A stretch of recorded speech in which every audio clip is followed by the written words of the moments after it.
Əslində bu çox aktual və böyük bir mövzudur və problemdir deyə bilərik.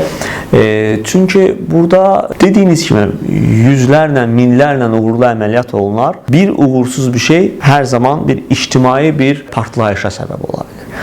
Əslində biz uğursuz əməliyyat deyəndə nəyi nəzərdə tuturuq? Bütün hallarda ağırlaşmalar ola bilər. Yəni bəzən cəmiyyət bir həkim yaxşı həkimdir, bunun bütün xəstələri yaxşıdır, sağalacaq, elə bir şey yoxdur, ola bilməz. Yəni bir həkim xəstə müalicə edirsə, əməliyyat edirsə, təbii bu əməliyyatların ağırlaşmaları olacaq. Bu ağırlaşmalar ictimailəşməlidirmi?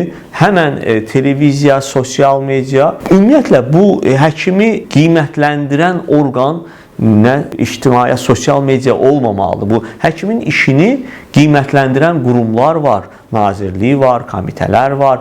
Yəni bunlar tərəfindən bu dəyərləndirə bilər. Əgər həkim bu işinin peşəkarıdırsa, bunun yetəri qədər bilgiləri varsa, bunun imtahanlarını verib, sertifikatını alıb, lazımı təhsili yerindədir və bu işləri görürsə və bu elədiyi işin hər hansı bir ağırlaşması olubsa, bunu həmən ictimailəşdirmək, bəzən cəmiyyət axı bunu bilmir, bu belə ola bilər, həmən həkimə qarşı negativ bir halların yaranmasına səbəb olur. Bəzən istəmədiyimiz halda sən işini yaxşı görmüsən, etik görmüsən, hər şey doğrudur. Bu kiminsə fikrinə görə burada bir yanlışlıq vardır. Təbii ki bu belə deyil, amma kiminsə fikrinə görə burada bir səhv vardır və bunu ictimailəşdirir, hər yerə yayır.